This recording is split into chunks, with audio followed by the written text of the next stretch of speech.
Hello, thank you for watching this video, which is going to be about the first images that we can see in Mass Effect, in the trilogy of the first three games from the Mass Effect franchise.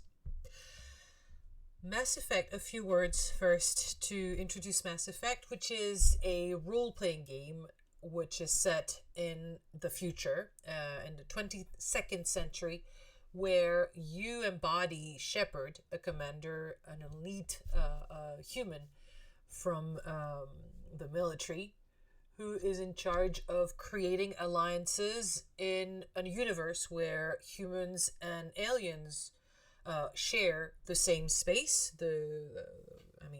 Share space obviously, but share also the same ecosystem, intergalactic ecosystem, through the use of what is called a Mass Effect relay. That is a place where you could put your spaceship and it just travels super fast. That's how the Mass Effect relays work in a nutshell, and maybe not that correctly.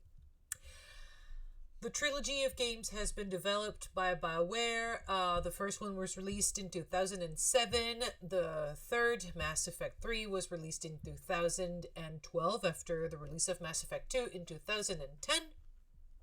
All three games have been developed by BioWare, which has been part of EA, Electronic Arts, for the olders and the older and the oldest, maybe among you who are watching this video. The interesting thing with the Mass Effect series is how it's a triple A game. It's a triple A franchise, which means that there is a lot of money involved in making these games. They have a huge team behind them. And even though the writers have changed over the years, the way a very high quality game, highly expected game also, game works is very important to us. It's very important because you'll get to see how, from the first Mass Effect to the third, expectations from the player's point of view, because once again we are going to, or rather I'm going to present the first images of the game, and you will get to experience the expectations of the player and how the story is told to you, not in a very heavy verbose way at the beginning, but rather through long-ish sequences. Mass Effect 1, and from the very first moment on till a moment where you get to play for real. The sequence lasts for a little more than 11 minutes. Mass Effect 2 is only 8 minutes and a half, something. This for reasons which will be obvious at some point. You'll see. And Mass Effect 3, the sequence that I selected, which is available on YouTube, I will put the links below, was a 22-minute sequence, if memory serves me right. And it contains, all three sequences will contain playable moments, which are still part of the introduction, and we will go through them. I will pause and then tell you a little bit about what we see on screen. The thing I'm interested in, I played Mass Effect, obviously. Otherwise, I wouldn't have chosen that for for this video, for this purpose. But as maybe non-players, there are things that I may have overlooked. These videos are packed full of information for newbies, for people who have never played, and I want you to try and see what you understand from the universe of Mass Effect, especially if you're newcomers to the series. It has been, if you're interested after this video, why not? It has been re-released in 2020, possibly 2021, beginning of 2021, if I'm correct.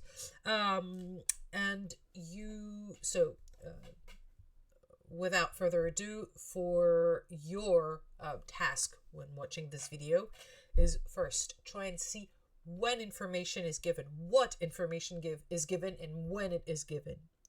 then I would like you to pay close attention to everything that is not during the game itself, during the game mechanics themselves, the background, the music, the patterns that you see reoccurring. The title screen of Mass Effect, there is one very visible pattern that is present throughout the series. The semicircle, the everything that is curved, that has a small curve, is important because it represents the curve of a planet. Now, the curvature of a planet, very often you have the sun behind it, then the planet, and the sun, highlights the shape of the curve itself. And that is something that you see on the logo of the game. That is part of how the game is identified by its conceptors as well. The music is very important. You will see and hear that the composer of the music is very, very good, and that it is made to fit whatever is going on screen, especially since these are cutscenes, elements which have been, designed before. So they are edited the way maybe you would see in a movie or something like this. So here we have these hybrid objects, which are between a movie and a real gaming experience, because they introduce the game. They also play with the expectations of the player as someone who would be playing these games. When are moments where you lost patience and you wanted to just grab a controller and go? This is important as well.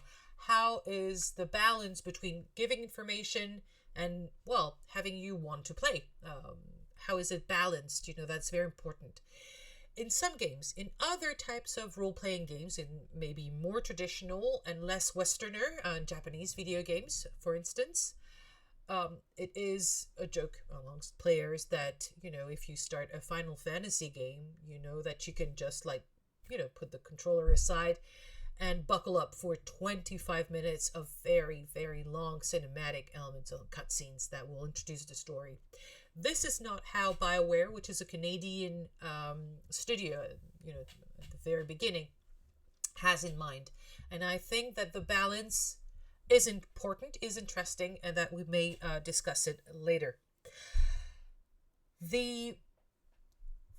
All three videos will start in medias res, and I want you to try and ponder what was before. What was the zone of comfort like before arriving at that very moment where they start the games?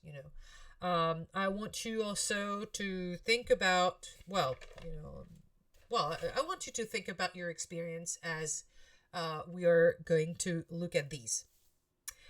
There is a lot of introduction for Mass Effect 1. So without further ado, I will delve into the real introduction as soon as right now, I guess.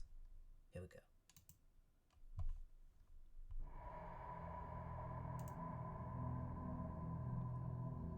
Well, what about Shepard? Earthborn, but no record of his family. Doesn't have one. He was raised on the streets, learned to look out for himself. He saw his whole unit die on a cruise. He could have some serious emotional scars. Every soldier has scars. Shepard's a survivor. Is that the kind of person we want protecting the galaxy? That's the only kind of person who can protect the galaxy. I'll make the call.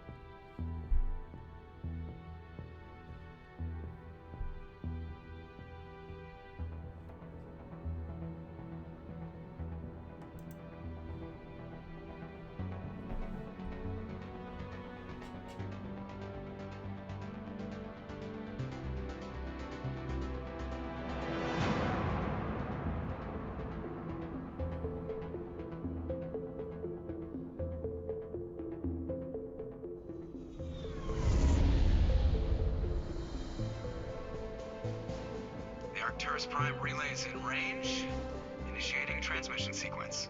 Commander?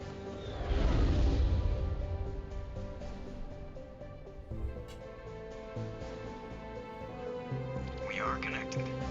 Calculating transit mass and destination. is hot. Acquiring approach vector.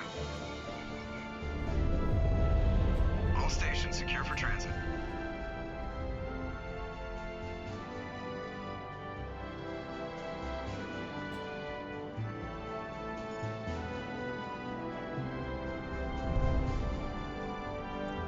Board is green.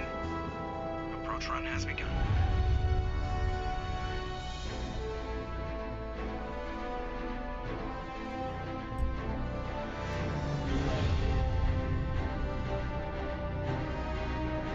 Hitting the relay in 3, 2, 1.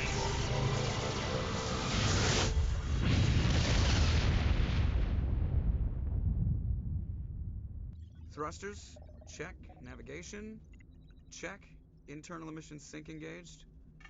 All systems online. Drift, just under 1500K. 1500 is good. Your captain will be pleased.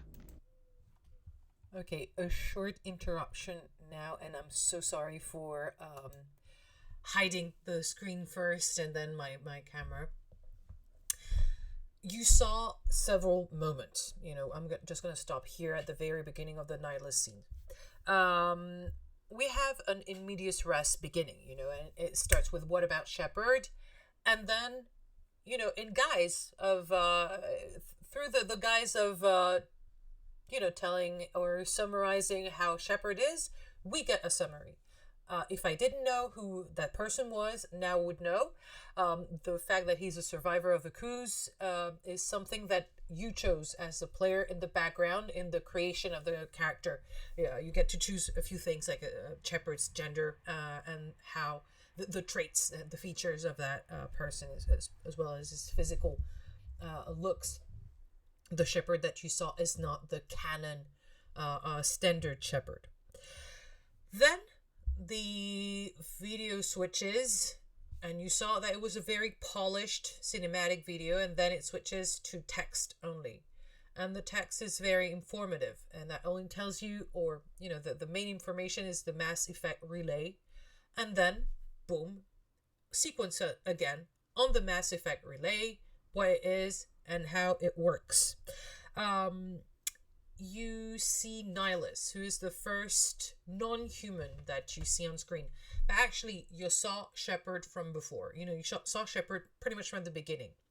You look at Shepard looking out of the window. So, we're put in the chair of someone looking at something else, and that something else is space, and that gives you a lot of fodder about what the game is about. Ça vous donne plein d'idées pour comprendre exactement de quoi parle ce jeu. And it's a highly cinematic feature. The fact that the camera is behind his back, that's pretty much where the camera is always going to be during the course of the game itself. It's a third-person RPG most of the time. C'est à la troisième personne, donc la caméra elle est derrière vous. And it's also, and you saw that long sequence when Shepard was walking down the hallways of his spaceship, of the Normandy. You saw how people reacted to him. These are hints that show you very subtly how he is regarded by the people around him. So this is a lot of information already, in such a short moment in the video. Then we see Nihilus, who is the first non-human, as I told you. If you're used to listening to things in English, you may have recognized the voice of his partner in the scene, Joker. Joker is played, or rather his voice actor is Seth Green. And this is striking. If you were Americans, or if you were, if you are used to watching TV series in English or whatever in English, or even other animated things like Family Guy, for instance, or Robot Chicken, you would hear Seth Green. You would recognize that voice immediately because it's famous. I mean, he was in Buffy, he was in a lot of things. I'm going to let you watch the scene until we see Nihilus again. Sorry for the background noises. I will try and mute my mic better than what I did already. So sorry.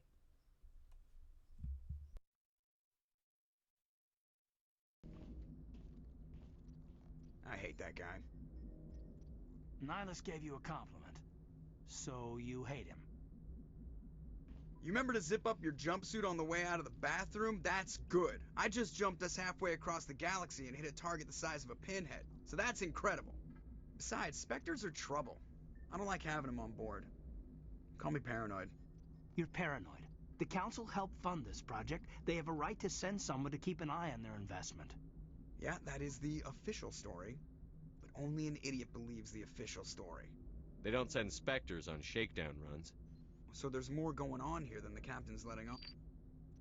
Joker, status report. Just cleared the mass relay, Captain. Stealth systems engaged. Everything looks solid. Good. Find a comm buoy and link us into the network. I want mission reports relayed back to Alliance brass before we reach Eden Prime. Aye, aye, Captain. Better brace yourself, sir. I think Nihilus is headed your way.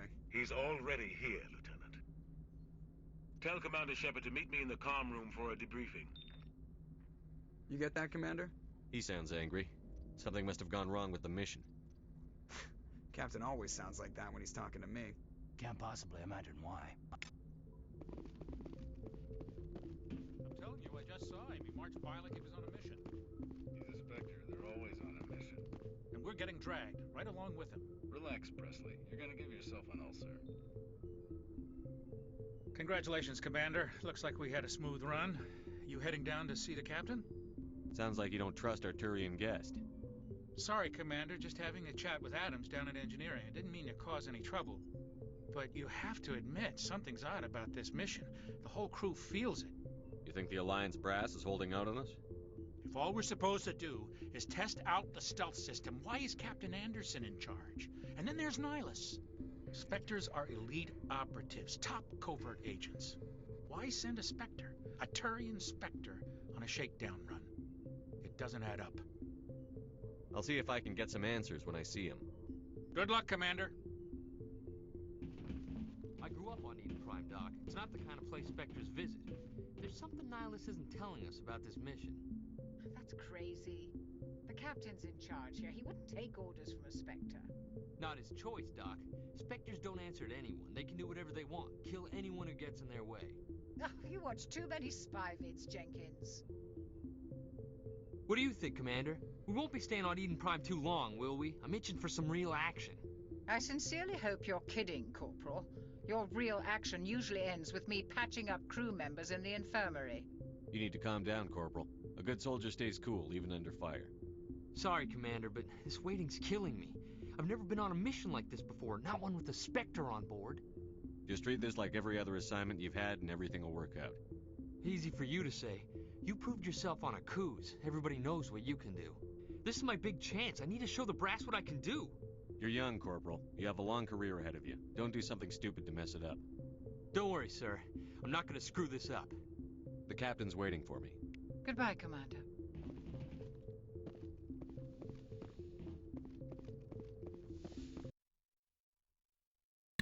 Okay, I'm going to resume talking a little bit now.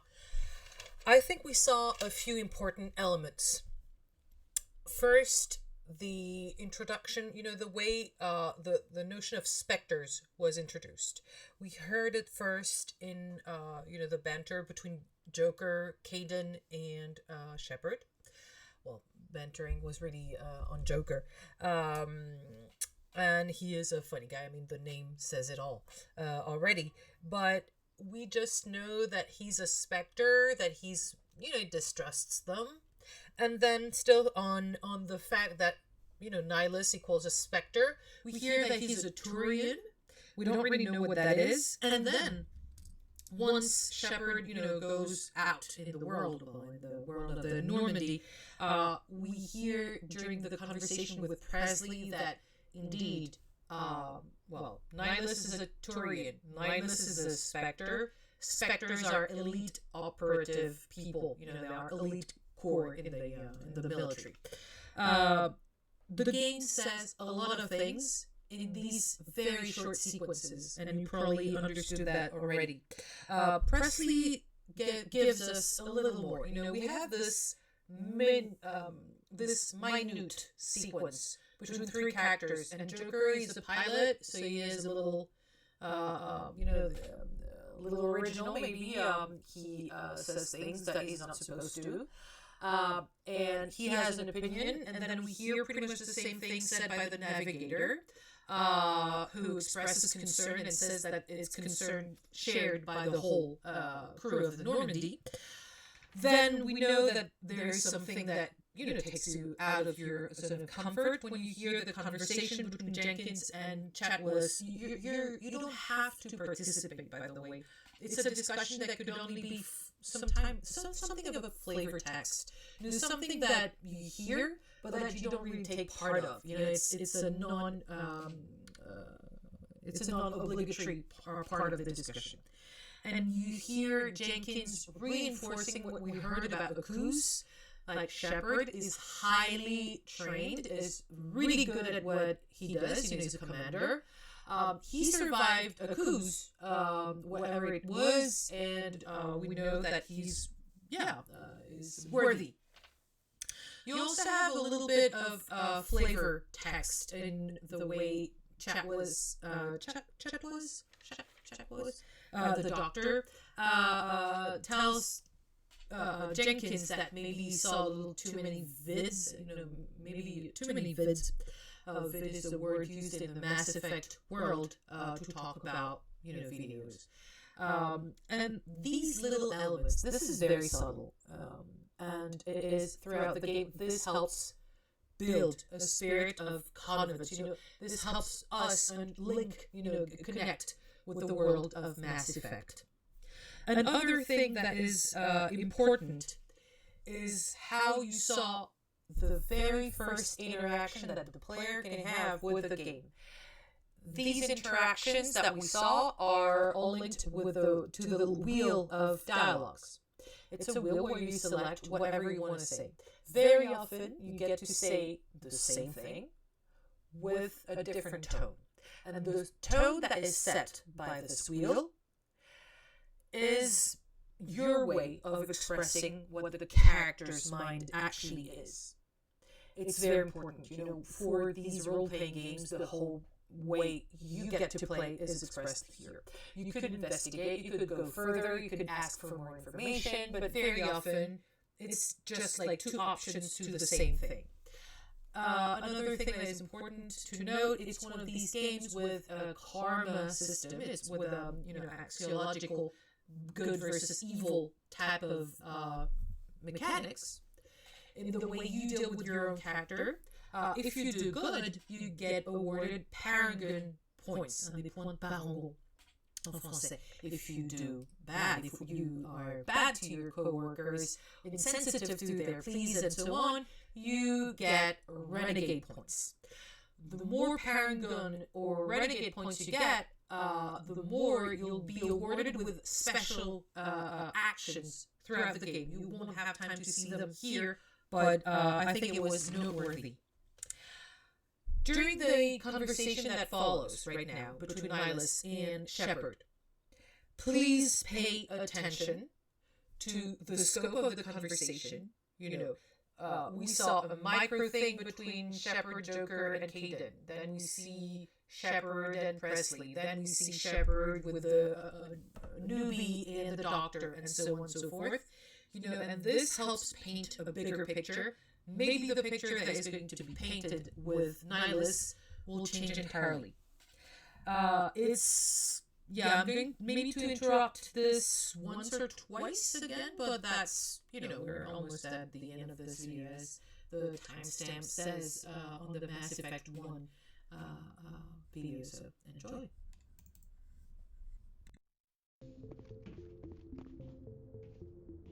Commander Shepard, I was hoping you'd get here first.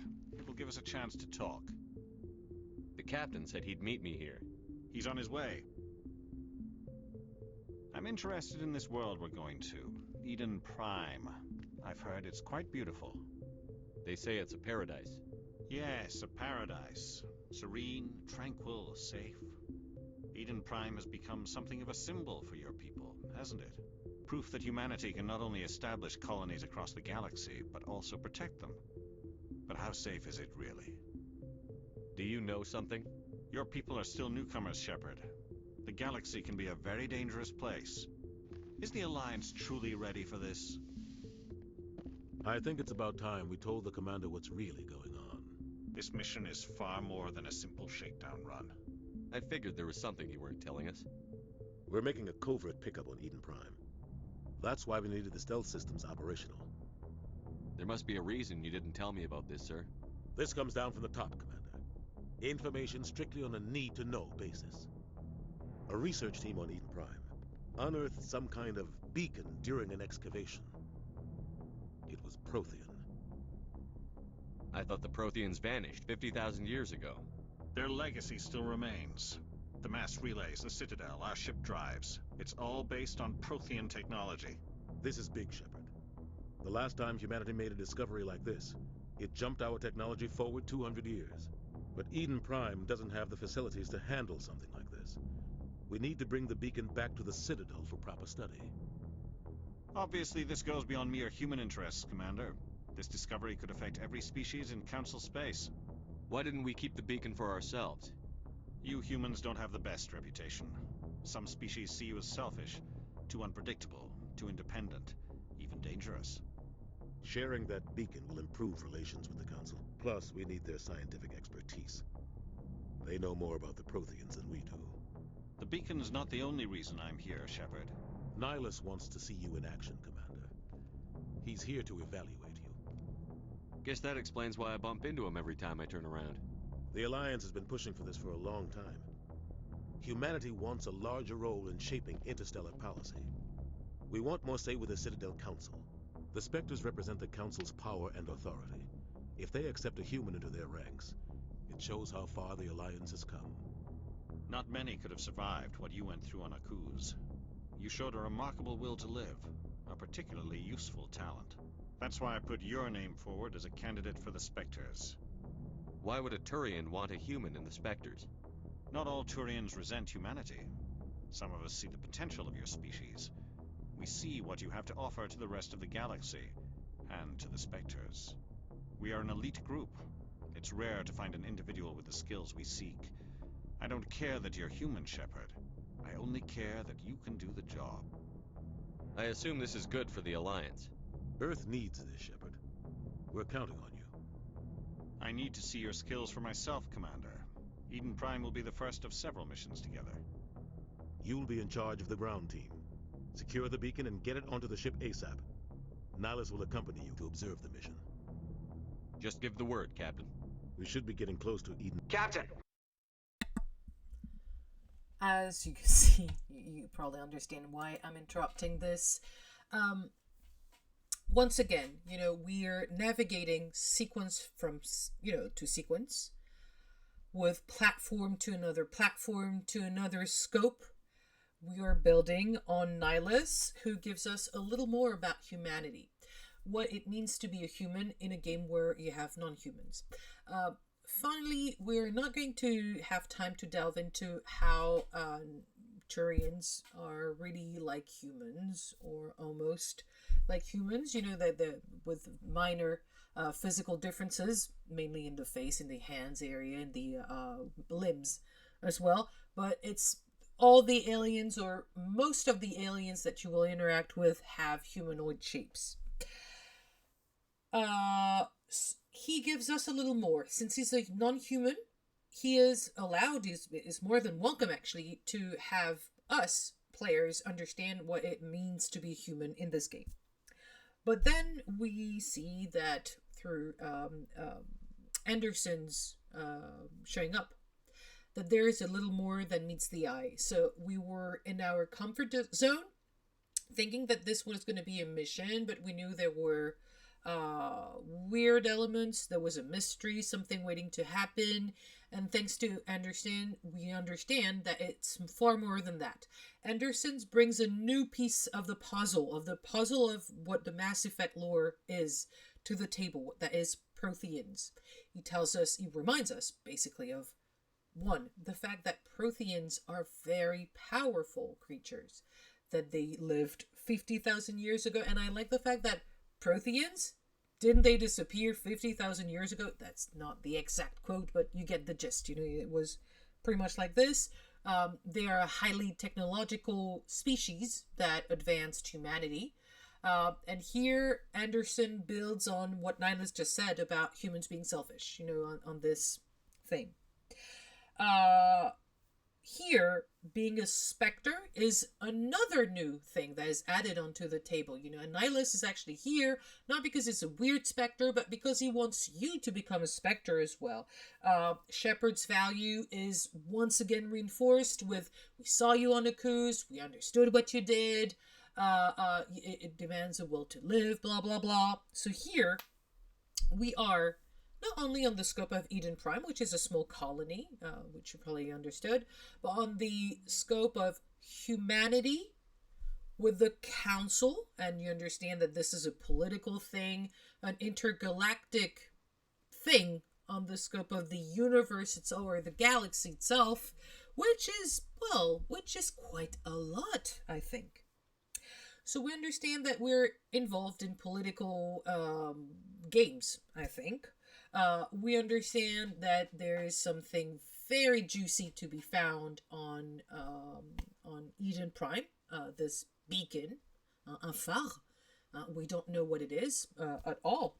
And then, Captain, we've got a problem. So here we built up to this new zone of comfort through these new information. And by the time we get that we are going to be maybe a specter, if we're nice enough to Nihilus, a new boom comes, a new challenger comes and gets annoying. This is obviously going to be very short, so I will probably see you by the end of the video itself. We got a problem. What's wrong, Joker? Transmission from Eden Prime, sir. You better see this. Bring it up on screen.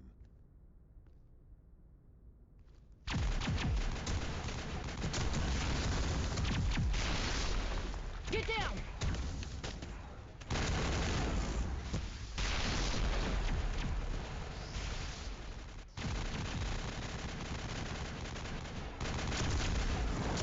We are under attack, taking heavy casualties. I repeat, heavy casualties.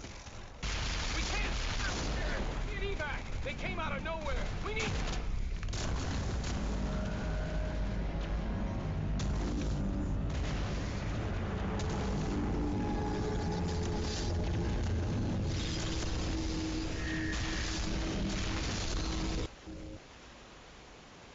Everything cuts out after that. No comm traffic at all. Just goes dead. There's nothing. Reverse and hold at 38.5.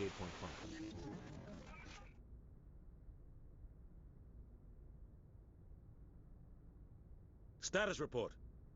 17 minutes out, Captain. No other Alliance ships in the area. Take us in, Joker. Fast and quiet. This mission just got a lot more complicated.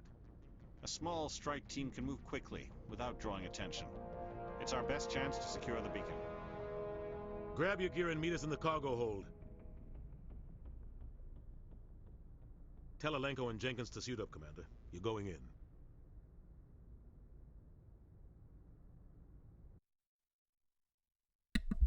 Okay, and this was the end of this first sequence. I'm sorry for not finding a better quality one, but I'm fairly sure that they're available online. If you look at long plays, if you look for long plays or that kind of things. The problem that we see is, obviously quite big indeed.